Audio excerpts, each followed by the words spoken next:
నమస్కారం, నా పేరు దివ్య. వార్తల్లో ముందుగా ముఖ్యాంశాలు. విశాఖలో ఘనంగా ముగిసిన DG100X ఏపీ సదస్సులో ముఖ్య అతిథిగా పాల్గొని వికసిత్ భారత్ నిర్మాణమే తమ ప్రభుత్వ లక్ష్యమని వెల్లడించిన రాష్ట్ర మంత్రి నారా లోకేష్.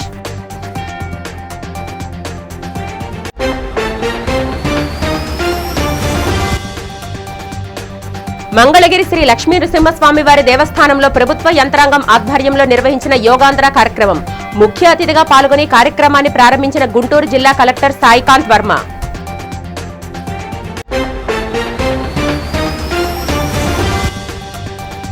DSCపై వైసీపీ నేతలు చేస్తున్న దుష్ప్రచారంపై మండిపడ్డ AP biodiversity chairman Neelayapalem Vijay Kumar. YCP నాయకులు యువత భవిష్యత్తు దెబ్బతినే వ్యాఖ్యలు మానుకోవాలని హితవు.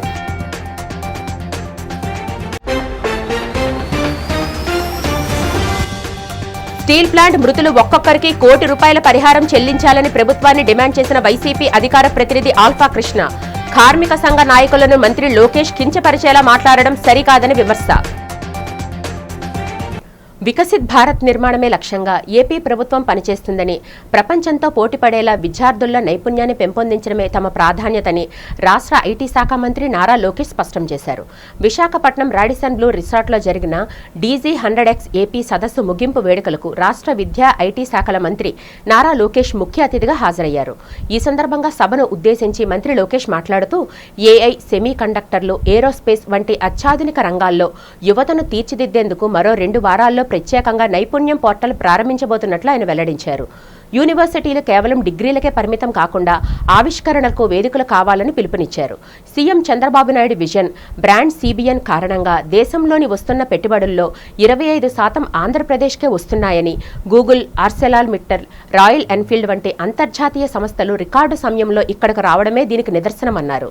యువతకు ఉపాధి కోసం రాష్ట్రంలో 22 పారిశ్రామిక క్లస్టర్లను అభివృద్ధి చేస్తున్నామని, ఈ ప్రయాణంలో విద్యా పారిశ్రామికవేత్తల భాగస్వాములు కావాలని మంత్రి కోరారు. And all of you see government as actually a regulator, which I think is not the right way. I believe we merely should be guardrails. And we should help you to self-regulate, help you to define how you want to take the entire sector forward. So it's really exciting to be here because all of you are the shapers of young mind. You are going to create leaders from India who are going to lead Bharat towards Vikasit Bharat. So, for me, when I look at all of you, I'm really inspired that you've taken time out and come all the way to Visakhapatnam. Give us 3 more months, a new airport is launching. I understand you have to take at least 1 hop to get here. I promise you will have direct connectivity. We will not trouble you so much. The new airport is starting, I think, 3 months from now. If the Honorable Prime Minister agrees, 1 month from now. But our airport is ready. But it's nice to see all of you here joining this conversation and really enabling Andhra Pradesh to learn a lot from your ideas and your thoughts. As Srini Raju Garu said, the world is changing at a pace that ప్రతి ఒక్కరూ voter జాబితాలో తమ vote స్థితిని తనిఖీ చేసుకోవాలని, అర్హులైన వారంతా vote నమోదు చేసుకోవాలని తెలుగుదేశం పార్టీ రాష్ట్ర అధ్యక్షుడు గాజువాక ఎమ్మెల్యే పల్లా శ్రీనివాసరావు పిలుపునిచ్చారు. ఈ సందర్భంగా గాజువాక నియోజకవర్గ టీడీపీ కార్యాలయంలో ఓటర్ల జాబితా ప్రత్యేక సవరణపై అత్యవసర సమావేశం నిర్వహించారు. ఈ సందర్భంగా పల్లా శ్రీనివాసరావు మాట్లాడుతూ ఎలక్షన్ కమిషన్ ఆదేశాల ప్రకారం 2002 ఓటర్ లిస్టుకు ప్రాధాన్యతనిస్తూ ప్రతి ఒక్కరూ ఓటు నమోదు చేసుకునేలా చూడాలన్నారు. నియోజకవర్గ స్థాయి సమావేశం టీడీపీ బూత్ లెవెల్ ఏజెంట్లకు పలు సూచనలు చేస్తూ అవగాహన కల్పించారు. బూత్ లెవెల్ ఏజెంట్లు ప్రతి ఇళ్ల వద్దకు వెళ్లి ఓటర్ల వివరాలను క్షుణ్ణంగా సరిచూడాలని, చనిపోయిన వారి వివరాలతో పాటు ఇల్లు మారిన వారి డేటాను సేకరించి BLOలకు అందజేయాలని స్పష్టం చేశారు. ప్రజలందరూ తమ పరిధిలోని బూత్ ఏజెంట్ల వద్దకు వెళ్లి ఓటరు జాబితాలో తమ పేరు ఉందో లేదో సరిచూసుకోవాలని ఎమ్మెల్యే కోరారు.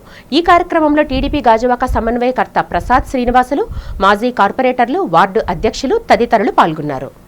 తెలుగుదేశం పార్టీ కార్యాలయంలో ఈ స్పెషల్ ఇంటెన్సివ్ రివిజన్ పైన ఏదైతే ఎలక్షన్ కమిషన్ ఆదేశాలు ఇచ్చి మరి ఓట్లు నమోదు చేసుకోవాలి, 2002 ఉన్నటువంటి ఓటర్ లిస్టు ప్రామాణికంగా తీసుకొని మన ఓటు నమోదు చేసుకోవాలని ఇచ్చారు. దాన్ని పురస్కరించుకొని ఈరోజు మనం రాజకీయ పార్టీలైనటువంటి వాళ్ళతో, ముఖ్యంగా మా పార్టీకి సంబంధించినటువంటి బిఎల్ఎస్తో, బూత్ లెవెల్ ఏజెంట్స్తో మీటింగ్ పెట్టుకోవడం జరిగిందండి. ఇందులో మా సీనియర్ నాయకత్వం, మాజీ కార్పొరేటర్స్, మళ్ళీ అలాగే senior ward in-charges, booth president, secretaries అందరితో కలిపి, సీనియర్ నాయకత్వంతో కలిపి ఇక్కడ మాట్లాడుకోవడం జరిగింది. అలాగే కూటమి నాయకత్వంతో కూడా మేము సంప్రదించి అందరూ కూడా ఈ బిఎల్ఎల్ మీద డోర్ టు డోర్ క్యాంపెయిన్ చేసి ఉన్నటువంటి ఎవరైతే ఉన్నారో వాళ్ళ ఓట్లు ఉంచి, లేనటువంటి వారు ఎవరైతే షిఫ్ట్ అయ్యారో వాళ్ళది తగు డేటాని బిఎల్ వాళ్ళకి తెలియజేసే విధంగా ఈరోజు అవగాహన సభ ఇక్కడ పెట్టడం జరిగిందండి. ఇందులో అందరూ కూడా చాలా ఉత్సాహంగా ఉన్నారు. అయితే మేము ఇదే సందర్భంగా ప్రజలందరినీ కూడా కోరుతున్నాం, ఇప్పుడు బిఎల్ఓలు వచ్చిన తర్వాత మీ దగ్గర ఉన్న సమాచారం ఇచ్చి ఆ ఓట్లు నమోదు చేసుకోండి అని చెప్పి తెలియజేస్తున్నాను. బాల కార్మిక వ్యవస్థను అంతం చేయడం అందరి బాధ్యత అని ప్రభుత్వంతో పాటు అధికారులు, తల్లిదండ్రులు, ఉపాధ్యాయులు, స్వచ్ఛంద సంస్థలు సమిష్టిగా కృషి చేయాలని రాష్ట్ర బాలల హక్కుల కమిషన్ చైర్మన్ వేటుకూరి సూర్యనారాయణరాజు పిలుపునిచ్చారు. విజయనగరం కలెక్టరేట్ ఆడిటోరియంలో ప్రపంచ బాల కార్మిక వ్యతిరేక దినోత్సవం కార్మిక శాఖ ఆధ్వర్యంలో నిర్వహించారు. ఈ కార్యక్రమానికి ముఖ్య అతిథిగా హాజరైన సూర్యనారాయణరాజు మాట్లాడుతూ, చదువుకునే వయస్సులో చదువుకుంటేనే భవిష్యత్తు బాగుంటుందని, చిన్నపిల్లలతో భిక్షాటన చేస్తూ కనబడితే చైల్డ్ హెల్ప్ లైన్ 1098కు ఫోన్ చేయాలని తెలిపారు. వికసిత్ భారత్ పేరుతో 2047 నాటికి మన దేశం ప్రపంచంలోనే నంబర్ 1గా ఉండాలని మన ప్రధాని ప్రణాళికలు వేస్తున్నారన్నారు. దీన్ని సాధించాలంటే అందరూ చదువుకోవాలని పేర్కొన్నారు. జిల్లా న్యాయ సేవా సంస్థ సెక్రటరీ ఏ కృష్ణప్రసాద్ మాట్లాడుతూ, చిన్న వయసులోనే పిల్లలను ఇటుక బడ్డీల్లో, హోటల్స్, ఫ్యాక్టరీల్లో మరియు ఇతర పనుల్లోకి పంపడం వల్ల వారి శారీరక, మానసిక ఎదుగుదల పూర్తిగా దెబ్బతింటుందని అన్నారు. గ్రామ స్థాయిలో, గ్రామంలో ఉన్న పంచాయతీ ఏదైతే పంచాయతీ కానీ, అయితే మున్సిపాలిటీ అయితే మున్సిపాలిటీ కానీ దీని మీద దృష్టి పెట్టవలసిన అవసరం ఉంది. ఎక్కడ కార్మికులు ఉన్నారు? ఇప్పుడు ఈరోజు భిక్షాటన అదొక మాఫియాగా తయారైంది. చిన్నపిల్లలు మిస్ అవుతున్నారంటే చాలా మంది అనేక లెక్కల ప్రకారంగా భిక్షాటన చేసే వాళ్ళు తస్కరిస్తున్నారని తెలుస్తుంది. ఈ విధంగా మనం ఎక్కడికి వెళ్ళినప్పటికీ పలానా చోట భిక్షాటన జరుగుతుంది చిన్నపిల్లలు తీసుకుని అంటే మనం వెంటనే 1098 ఫోన్ చేయాలి, కంప్లైంట్ ఇవ్వాలి. ఇది ఎవరితో బాధ్యత కాదు, మనందరి యొక్క బాధ్యత. ఈ ఆలోచనతో ఇదేదో ప్రభుత్వం చెప్పింది కాబట్టి ఉద్యోగస్తులు మనం చేయాలి అనే ఆలోచనతో కాకుండా మనం ఈ సమాజంలో బతుకుతున్నాం. సమాజం ఆధారంగా మనం కూడా ముందుకెళ్తున్నాం. ప్రజల దైనందిన జీవితంలో యోగాను భాగస్వామ్యం చేసుకుంటే అనారోగ్య సమస్యలు దరిచేరకుండా సంపూర్ణ ఆరోగ్యవంతులుగా జీవించవచ్చునని గుంటూరు జిల్లా కలెక్టర్ సీఎం సాయికాంత్ వర్మ తెలిపారు. 15 రోజుల యోగా ప్రచార కార్యక్రమంలో భాగంగా శనివారం మంగళగిరిలో ప్రసిద్ధి పుణ్యక్షేత్రమైన శ్రీ లక్ష్మీ నృసింహస్వామి వారి దేవస్థానం ప్రాంగణంలో జిల్లా స్థాయి యోగా కార్యక్రమం నిర్వహించారు. తొలుత యోగా శాస్త్ర పితామహుడు మహర్షి పతంజలి చిత్రపటానికి పూలమాలలు వేసి యోగా గురువులతో కలిసి జిల్లా కలెక్టర్ జ్యోతి ప్రజ్వలన చేసి ప్రారంభించారు. ఈ సందర్భంగా జిల్లా కలెక్టర్ మాట్లాడుతూ, ఆరోగ్యవంతమైన అలవాట్ల ద్వారానే ఆరోగ్యవంతమైన సమాజం ఏర్పడుతుందన్నారు. భారతదేశం ప్రపంచానికి అందించిన సాధనం యోగా అని, వివిధ దేశాల ప్రజలు యోగాని ఆచరిస్తున్న పరిస్థితుల్లో గుంటూరు జిల్లా ప్రజలు కూడా ప్రతిరోజు వారి దినచర్యలో భాగంగా యోగాన్ని మలుచుకోవడానికి ప్రయత్నించాలన్నారు. అనారోగ్య సమస్యలు దరిచేరకుండా సంపూర్ణ ఆరోగ్యంతో పాటు ఆర్థికంగా ఉన్నత స్థితిలో ఉంచుతుందన్నారు. యోగా ద్వారా శారీరక ఆరోగ్యంతో పాటు మానసిక ప్రశాంతత లభిస్తుందన్నారు. యోగా అనేది కేవలం కొన్ని ఆసనాలకు మాత్రమే పరిమితం కాకూడదని, ప్రతి ఒక్కరూ తమ దైనందిన జీవితంలో భాగం చేసుకోవాలన్నారు. ఎల్జీ పాలిమర్స్ బాధితులకు గత వైసీపీ ప్రభుత్వం అందించిన తరహాలోనే స్టీల్ ప్లాంట్ ప్రమాద మృతుల కుటుంబాలకు కూడా ₹1 కోటి చొప్పున పరిహారం ప్రకటించాలని వైసీపీ జిల్లా అధికార ప్రతినిధి ఆల్ఫా కృష్ణ డిమాండ్ చేశారు. శనివారం మద్దెలపాలెంలో పార్టీ కార్యాలయంలో జరిగిన మీడియా సమావేశంలో ఆయన మాట్లాడుతూ, గతంలో సీఎం హోదాలో జగన్మోహన్ రెడ్డి చారిత్రాత్మక నిర్ణయంతో ఎల్జీ పాలిమర్స్ మృతుల కుటుంబాలకి ₹1 కోటి ఇచ్చి ఆదుకున్నారన్నారు. ఆ కంపెనీ ప్రతినిధులను జైలుకు పంపిన ఘనత తమ ప్రభుత్వానిదేనని గుర్తు చేశారు. కూటమి ప్రభుత్వం కూడా స్టీల్ ప్లాంట్ ప్లాంట్ మృతులకు అదే స్థాయిలో పరిహారం ఇవ్వాలని డిమాండ్ చేశారు. మంత్రి లోకేష్ కార్మిక సంఘాలను కించపరిచేలా మాట్లాడడం సరికాదన్న ఆయన స్టీల్ ప్లాంట్ అంశంపై తాము చర్చకు సిద్ధమని ప్రకటించారు.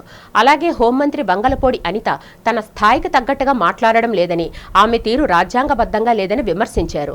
వైఎస్ జగన్మోహన్ రెడ్డి బయటికి వస్తే కూటమి నేతలు ఎందుకు భయపడుతున్నారని ఆల్ఫా కృష్ణ ప్రశ్నించారు. మీడియా సమక్షంలో చర్చకు రావాలని హోంమంత్రికి సవాల్ విసిరారు. ప్రజా సమస్యలపై పోరాడే తమను బెదిరిస్తే భయపడేది లేదని, రాష్ట్ర అభివృద్ధికి జగన్ ఆలోచన విధానమే శరణ్యమని ఆయన స్పష్టం చేశారు. మీరు మాట్లాడుతూ అంటారు మీ కుటుంబంలో ఎవరైనా చనిపోయారా అని. ఏం మాట్లాడుతున్నారు మీరు? బాధ్యత కలిగినటువంటి వ్యక్తిగా, ఒక మంత్రివర్యులుగా మీ మాటలు ఎంత హాస్యాస్పదంగా ఉన్నాయనేటువంటి విషయం మీరు గుర్తు చేసుకోమని చెప్పి ఈ డయాస్ మీద నుండి మీకు తెలియజేస్తా ఉన్నా. అంతేకాదు, వారు మాట్లాడతారు, వనితమ్మ గారు, మేమిచ్చింది ఎక్కువ, మేము ఉద్యోగం ఇచ్చాం, మేమిచ్చిన ఎక్స్గ్రేషియా ఎవరికి ఇవ్వలేదు ఇప్పటి వరకు, ఇంతటి ఘనత, ఇంతటి గొప్ప ఎవరికి లేదు అని మీరు అంటున్నారు. కానీ నేను అడుగుతున్న మిమ్మల్ని ఈ వేదిక మీద నుండి రండి, చర్చిద్దాం. ఏ ఉక్కు కార్మికుల కోసమైనా అడిగే హక్కు సంఘాలకు ఉంటుంది, తీర్చే హక్కు ప్రభుత్వంలో ఉన్న పెద్దలకు ఉంటుంది, బాధ్యత కలిగినటువంటి వ్యక్తులకు ఉంటుందని చెప్పి ఈ సందర్భంగా తెలియజేస్తా ఉన్నా. డిఎస్సీపై వైసీపీ నేతలు చేశావని దుష్ప్రచారాలేనని AP biodiversity chairman Neelayapalem Vijay Kumar ధ్వజమెత్తారు. ఈ సందర్భంగా మంగళగిరి టీడీపీ కేంద్ర కార్యాలయంలో ఏర్పాటు చేసిన మీడియా సమావేశంలో ఆయన మాట్లాడారు. యువత భవిష్యత్తును గందరగోళపరిచే వ్యాఖ్యలు మానుకోవాలని హితవు పలికారు. వైసీపీ నాయకులు అవగాహన లేకుండా చేస్తున్న వ్యాఖ్యలను ప్రజలు పట్టించుకోవాల్సిన పని లేదన్నారు. ఆ పార్టీ 5 ఏళ్ల పాలనలో ఏం జరిగిందో అందరికీ తెలిసిందేనని, కనీసం నోటిఫికేషన్లకే దిక్కులేదన్నారు.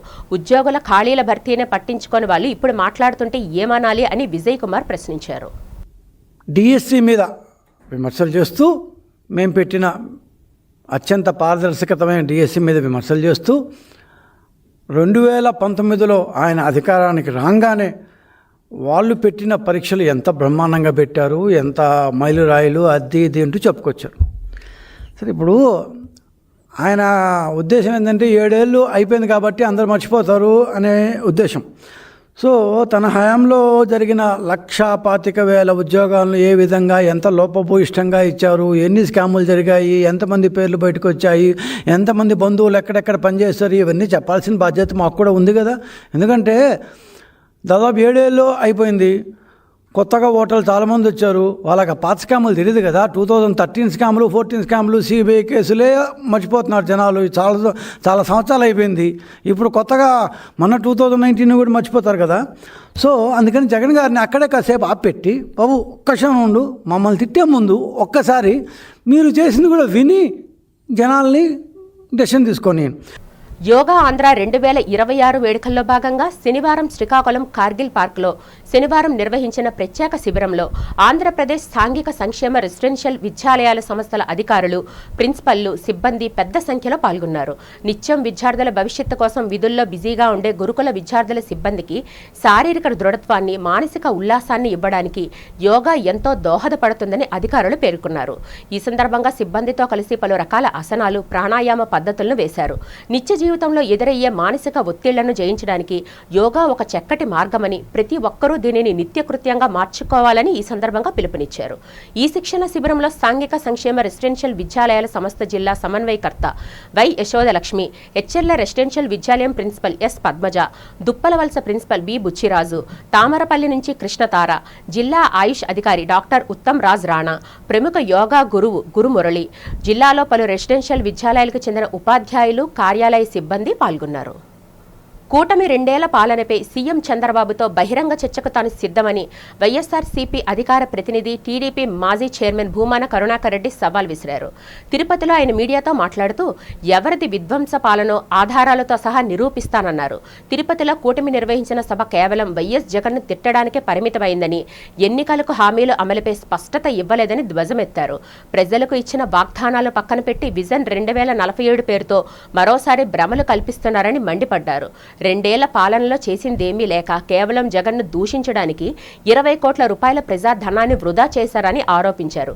చంద్రబాబుది అరాచక అవినీతి పాలనని భూమాన విమర్శించారు. శ్రీవాణి టికెట్ల అమ్మకాలు, పరకామణి వ్యవహారం, డిఎస్సి అక్రమాలపై చంద్రబాబుకి సిబిఐ విచారణ కోరే దమ్ముందా అని సవాల్ విసిరారు. ఈ సభకు 2 ఏళ్ల నమ్మకం, అభివృద్ధి, సంక్షేమం అని కాకుండా అపనమ్మకపు సభ, సంక్షోభ సభ అని పేరు పెట్టుకుంటే బాగుండేదని భూమాన కరుణాకర్ రెడ్డి ఎద్దేవా చేశారు. వైకల్య సభ, ఎర్ర బుక్కు పేరుతో వెర్రి చేష్టలు తప్ప చేసింది ఏమీ లేదు, మోసింది తప్ప చేసింది ఏమీ లేదు. నరకుడి వారసులైనటువంటి చంద్రబాబు గారు, పవన్ కళ్యాణ్ గారు చెరకుడు వారసులమని చెప్పుకుంటూ చెక్క భజనలు చేసుకున్నటువంటి సభ ఇది. నరకుడి వారసులైన చంద్రబాబు, పవన్ కళ్యాణ్ గారు చెరకుడి వారసులమని చెప్పుకుంటూ చెక్క భజనలు చేసుకున్నటువంటి సభ. అన్ని వర్గాల ప్రజలకు చేసింది మోసమే, 2 ఏళ్లు చూపింది జగన్ పట్ల ద్వేషమే. సమాజ నిర్మాణంలో అఖిల భారతీయ మార్వడి సమ్మేళన్ ముఖ్య భూమిక పోషిస్తుందని ఆ సంస్థ జాతీయ అధ్యక్షులు పవన్ కుమార్ గోయంకా, జాతీయ నేత చాంద్మాల్ అగర్వాల్ తెలిపారు. సామాజిక బాధ్యతతో పనిచేస్తున్న తమ సంస్థ ఎన్నో విజయాలు సొంతం చేసుకుందని చెప్పారు. రాజస్థాన్ సాంస్కృతిక మండలి భవన్లో జరిగిన మీడియా సమావేశంలో పవన్ కుమార్ గోయంకా, చాంద్మాల్ అగర్వాల్ మాట్లాడారు. 1935లో కోల్కతా కేంద్రంగా ఆవిర్భవించిన అఖిల భారతీయ మార్వాడి సమ్మేళన్ 18 రాష్ట్రాల్లో వివిధ శాఖల ద్వారా సేవలు అందిస్తుందని తెలిపారు. రాష్ట్రంలో 6 శాఖలు ఉన్నాయని తెలియజేశారు. కొత్తగా గాజువాకలో శాఖను ప్రారంభిస్తున్నట్లు చెప్పారు. విస్తృతంగా నిర్వహిస్తున్న సేవా కార్యక్రమాల్లో తమ సంస్థ సభ్యులు భాగస్వామ్యం అవుతున్నారని వారు పేర్కొన్నారు. నగరంలో తొలిసారిగా తమ సంస్థ జాతీయ కార్యవర్గ సమావేశాన్ని ఈ నెల 14 నిర్వహిస్తున్నట్లు పవన్ కుమార్ గోయంకా, చాంద్మాల్ అగర్వాల్ తెలియజేశారు. పాత్రికేయుల సమావేశంలో అఖిల భారతీయ మార్వాడి సమ్మేళన్ నేతలు రాజ్ కుమార్ మిశ్రా, కేదార్నాథ్ గుప్తా, అనిల్ కుమార్ మాలావత్, వన్ బన్సల్, కైలాస్ తోది, ఓం ప్రకాష్ అగర్వాల్, పోడేశ్వర్ పురోహిత్ పాల్గొన్నారు.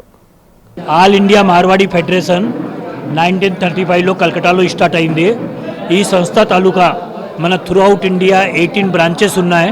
దాంట్లో నియర్లీ 3 lakhs మనకి మెంబర్స్ ఉన్నారు. అన్ని జాగాలో అంటే మానవ సేవ, మాధవ్ సేవ చెప్తున్నా.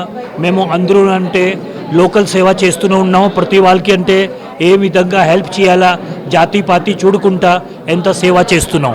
ఇప్పుడు మనకి ఆంధ్రప్రదేశ్కి 6 బ్రాంచెస్ ఆల్రెడీ ఉన్నాయి. దాంట్లో విశాఖపట్నం, శ్రీకాకుళం, విజయవాడ, గుంటూరు, తిరుపతి 6 బ్రాంచెస్ ఉన్నాయి మాకు ఆల్రెడీ. ఇవాళ 7th బ్రాంచ్ రూపంలో మన గాజువాకలో కొత్త బ్రాంచ్ స్టార్ట్ చేస్తున్నాం ఈవినింగ్ 4 o'clock. తర్వాత రేపు మాకు మార్నింగ్ 11 o'clock నుండి ఆల్ ఇండియా మార్వాడి ఫెడరేషన్ తాలూకా సమితి మీటింగ్ జరుగుతున్నాయి. ఆ మీటింగ్లో మేము అంటే ఏటేట్ యాక్టివిటీస్ చేయాలా, ఏ రాష్ట్రం వాళ్ళు ఏం యాక్టివిటీస్ చేస్తున్నారో అన్నిటికీ అనాలిసిస్ చేసేసి.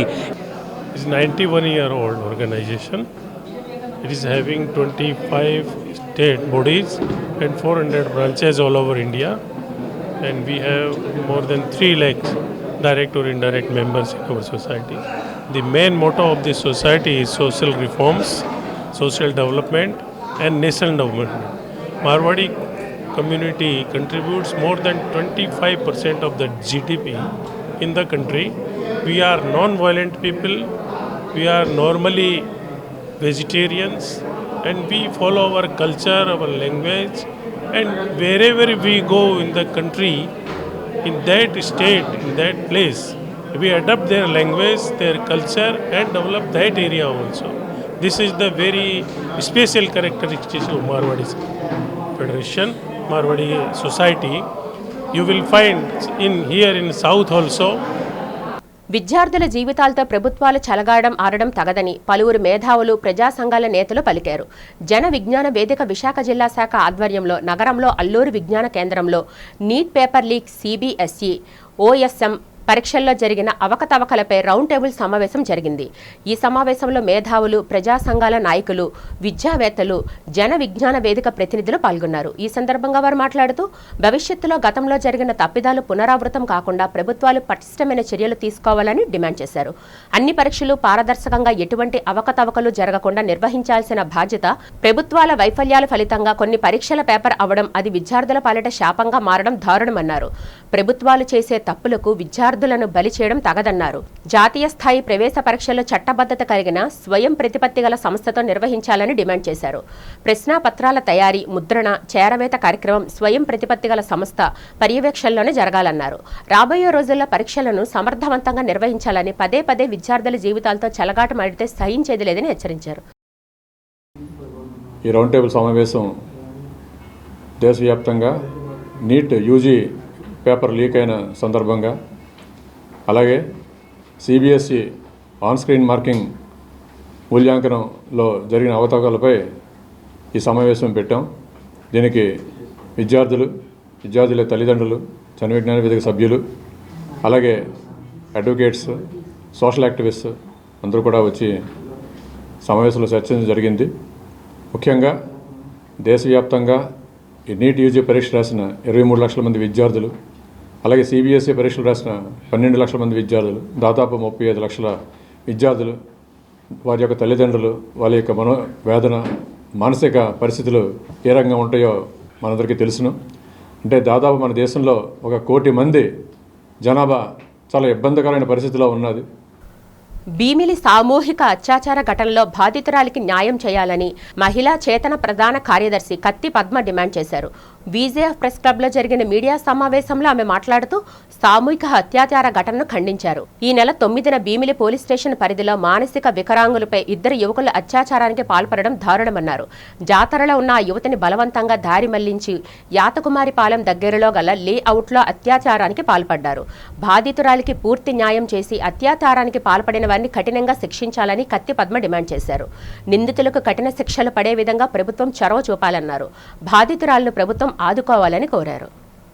భీమిలి పోలీస్ స్టేషన్ పరిధిలో 9వ తేదీ రాత్రి ఒక గ్రామంలో గ్రామదేవత పండుగ సందర్భంగా అశ్లీల నృత్యాలు, విపరీతమైనటువంటి మందు అనే వాతావరణం మధ్యలోంచి 24 సంవత్సరాల మానసిక వైకల్యం కలిగినటువంటి ఒక యువతి 2 యువకుల ద్వారా కిడ్నాప్కి గురైంది.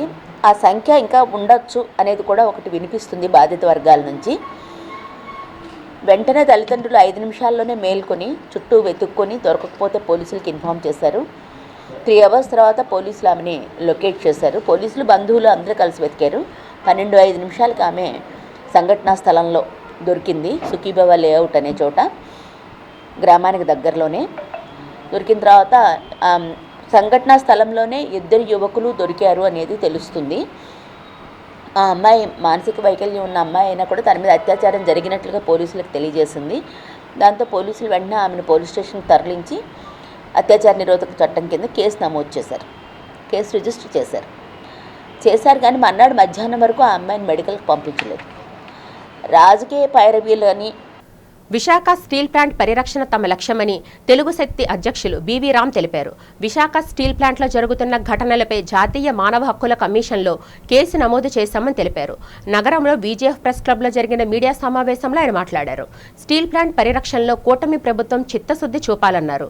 ఎన్నికల్లో ఇచ్చిన హామీ మేరకు విశాఖ స్టీల్ ప్లాంట్ను ప్రభుత్వ రంగ సంస్థగానే కొనసాగేలా చర్యలు చేపట్టాలని రాష్ట్ర ప్రభుత్వాన్ని డిమాండ్ చేశారు. కేంద్ర ప్రభుత్వంపై ఒత్తిడి తీసుకొచ్చి విశాఖ ఉక్కు సొంత గనులు కేటాయించాలన్నారు. ఉక్కు ప్రమాద బాధితులను పరామర్శించేందుకు వచ్చిన రాష్ట్ర మంత్రి నారా లోకేష్ కార్మిక నేతలతో చేసిన వ్యాఖ్యలు చేయడాన్ని ఖండించారు. బాధ్యతారహితంగా లోకేష్ వ్యవహరించారని తప్పుపట్టారు. ఏదైతే స్టీల్ ప్లాంట్ 8వ తారీఖున ఘటన జరిగిందో దీనిపైన జాతీయ మానవ హక్కుల కమిషన్ ఫిర్యాదు చేయడం జరిగింది. నిన్న ఆల్రెడీ 13415/IN 2026గా మా ఫిర్యాదు నమోదు మనం చేస్తున్నాం. ఈ ఫిర్యాదులో మేము పార్టీలుగా క్యాబినెట్ సెక్రటరీ టీవీ సోమనాథన్ గారిని, అలాగే రాష్ట్ర ప్రధాన కార్యదర్శి ఏ సాయిప్రసాద్ని, అలాగే స్టీల్ సెక్రటరీ సురేష్ పౌండ్రిక్ గారిని, ఈ ముగ్గురిని పార్టీలుగా చేర్చాం. ఇవాళ స్టీల్ ప్లాంట్ ఘటన జరిగితే ఇవాళ రాష్ట్ర ప్రభుత్వం పూర్తిగా వైఫల్యం చెందింది. పరిశ్రమల శాఖ మంత్రి రాకుండా ఏదో మనకు సామెత ఉంది, రోమ్ నగరం తగలబెడుతుంటే నీరో చక్రవర్తి పిడియలు వాయిస్తున్నట్టు వాళ్ళు లోకేష్ గారు పిడియలు వాయిస్తున్నారు. 2012 జూన్ 13వ తారీఖున విశాఖపట్నం స్టీల్ ప్లాంట్లోనే పెద్ద ప్రమాదం జరిగి 19 మంది చనిపోయారు. దాని గురించి వేళ కండోలెన్స్ పెట్టి ఒక బ్లడ్ క్యాంప్ కూడా పెట్టాం. అందువల్ల లేట్ అయ్యాను, క్షమించండి. అప్పటి నుంచి కూడా మేము దురదృష్టంగా జరగడం, ఈ యొక్క ప్రమాదాలు జరగకూడదని చెప్పి మరి ఎంత మొత్తుకున్నా సరే మళ్ళీ జరిగే జూన్ నెల అక్కయ్యపాలెం తాజ్బాగ్ దర్గా వద్ద వైఎస్ఆర్సీపీ మైనారిటీ జిల్లా అధ్యక్షుడు బర్కత్ అలీ ఆధ్వర్యంలో ఎస్ఐఆర్ అవగాహన కార్యక్రమం జరిగింది. ఈ సందర్భంగా సీనియర్ నాయకుడు డాక్టర్ జహీర్ అహ్మద్ మాట్లాడుతూ 2002 తర్వాత మళ్లీ ఇప్పుడు జూన్ 15 నుంచి ఈ ఎస్ఐఆర్ కార్యక్రమం ప్రారంభం కానుందని తెలిపారు. ప్రజలంతా దీనిపై అవగాహన కలిగి ఉండాలని, ఇళ్లకు వచ్చే BLOలతో మ్యాపింగ్ను చాలా జాగ్రత్తగా చూసుకోవాలని సూచించారు. అనంతరం ఇతర నాయకులు మాట్లాడుతూ ఈ ప్రక్రియపై ఎలాంటి సందేహాలున్నా నివృత్తి చేయడానికి వైఎస్ఆర్సీపీ మైనారిటీ విభాగం ఆధ్వర్యంలో క్యాంపెయిన్లు నిర్వహించి ఎల్లప్పుడూ అండగా ఉంటామని భరోసా ఇచ్చారు. ఈ సమావేశంలో పార్టీ సీనియర్ నాయకులు ఫరూకీ, బాబా, తైదల్ తదితరులు పాల్గొన్నారు. అది కొన్ని రాష్ట్రాల్లో అమలైంది. మిగిలిన రాష్ట్రాల్లో కూడా రేపు జూన్ 15వ తేదీ నుంచి అమల్లోకి రాబోతుంది. మరి ఎస్ఐఆర్ అంటే ఏంటి? Special intensive revision. ఏదైతే ఓటర్ లిస్ట్ ఉంటుందో ఆ ఓటర్ లిస్టుని ప్రతి 10 సంవత్సరాలకు ఒకసారి రివిజన్ చేయాల్సిన అవసరం ఉంది. కానీ ఆ రివిజన్ జరగలేదు. 2002లో రివిజన్ జరిగింది పూర్తి స్థాయిలో. ఆ తర్వాత ఇంతవరకు కూడా పూర్తి స్థాయిలో అలాంటి రివిజన్ జరగలేదు. దాన్ని ఈరోజు మళ్ళీ రివిజన్ చేయాలని మరి ఈసీ కానీ కేంద్ర ప్రభుత్వం కానీ ఈరోజు ఆ ప్రక్రియని మొదలెట్టింది అన్ని రాష్ట్రాల్లో. మరి ఏ రకంగా అక్రమాలు జరుగుతున్నాయి ఈ రివిజన్ వల్ల, ఏ విధంగా వాళ్ళకి అవసరం లేని ఓట్లన్నీ కూడా తొలగించబడుతున్నాయి. 20 సంవత్సరాలకు ఒకసారి ఎస్ఐఆర్ ప్రతి సెంట్రల్ గవర్నమెంట్ ద్వారా ఎస్ఐఆర్ చేయమని చెప్పేసి ఆదేశాలు ఉంటుంది. కాబట్టి ఆ ప్రక్రియ మొదలు అయింది 16వ తారీఖు నుంచి. మా పార్టీ ఆదేశాలు ఎలా ఉందంటే, గతంలో చెన్నైలో లేకపోతే అక్కడ వెస్ట్ బెంగాల్లో జరిగింది అలా జరగకూడదు. ముస్లింకి ఓటు ఉంటేనే వాళ్ళకి పవర్ ఉంటుంది. ఇప్పుడు మా ముస్లిం సోదరులు వెనకాల పడిపోవడం కారణం చదువు తక్కువ ఉండి కొంతమందికి ఓట్లు లేవు. మేము జనాభా ఇంతమంది తెలియక మమ్మల్ని బీజేపీ కానీ టీడీపీ కానీ మనకి వెనకాలు వేస్తున్నాం. కాబట్టి వాళ్ళందరికీ మేము మా ముస్లిం తరఫు నుంచి ఎవరికైనా ఏ ఓట్న ఏ తేడా వచ్చిందా ఏమైనా ఉందంటే మా ముస్లిమ్స్ తర్వాత ఇప్పుడు మళ్ళీ యావత్ భారతదేశంలో ఎస్ఐఆర్ నడుస్తూ ఉంది. దానికి గాను విశాఖపట్నం మైనార్టీ జిల్లా అధ్యక్షులైనటువంటి బర్కత్ అలీ గారి ఆధ్వర్యంలో ఈరోజు ముఖ్య అతిథిగా పెద్దలు ఫారూకీ గారు ఈ యొక్క వచ్చారు. అలాగే జైర్ గారికి, అలాగే మన ప్రతి ఒక్క లీడర్స్ అందరికి కూడా ఈరోజు మనమందరం కూడా ఈ యొక్క మైనారిటీస్ ఎస్సీ ఎస్టీలందరికీ కూడా ప్రతి ఒక్కరికి కూడా వినియోగించుకుంటా ఉన్నాం. మనం ఎప్పుడు కూడా ఈ యొక్క ఓటు హక్కుని మనం ప్రశ్నించే హక్కుని మన రాజ్యాంగం ఏ విధంగా ఇచ్చిందో వైఎస్ఆర్సీపీ మైనార్టీ విభాగం తరఫున విశాఖపట్నంలో జరగబోయే ఎస్ఐఆర్కి అవగాహన చేయాలని చెప్పేసి ముస్లిమ్స్ అందరికీ కూడా, ఎందుకంటే ముస్లిమ్స్లో చాలా చదువు లేని వాళ్ళు, కొద్దిగా ఇల్లిటరేట్స్ ఎక్కువ ఉంటారు. కాబట్టి దానివల్ల జరగబోయే ఈ ఎస్ఐఆర్లో వాళ్ళకి నష్టం జరగకూడదని చెప్పేసి. వార్తలు ముగించే ముందు ముఖ్యాంశాలు మరొకసారి చూద్దాం. విశాఖలో ఘనంగా ముగిసిన DG100X ఏపీ సదస్సులో ముఖ్య అతిథిగా పాల్గొని వికసిత్ భారత్ నిర్మాణమే తమ ప్రభుత్వ లక్ష్యమని వెల్లడించిన రాష్ట్ర మంత్రి నారా లోకేష్.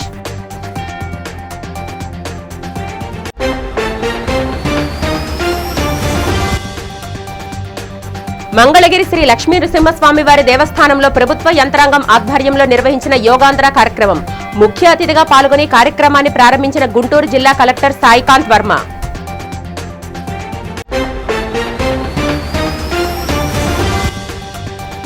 DSCపై వైసీపీ నేతలు చేస్తున్న దుష్ప్రచారంపై మండిపడ్డ AP biodiversity chairman Neelayapalem Vijay Kumar. YCP నాయకులు యువత భవిష్యత్తు దెబ్బతినే వ్యాఖ్యలు మానుకోవాలని హితవు.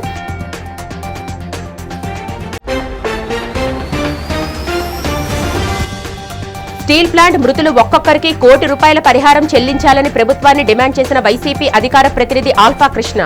కార్మిక సంఘ నాయకులను మంత్రి లోకేష్ కించపరిచేలా మాట్లాడడం సరికాదని విమర్శ. ఈ వార్తలు ఇంతటితో సమాప్తం. నమస్కారం.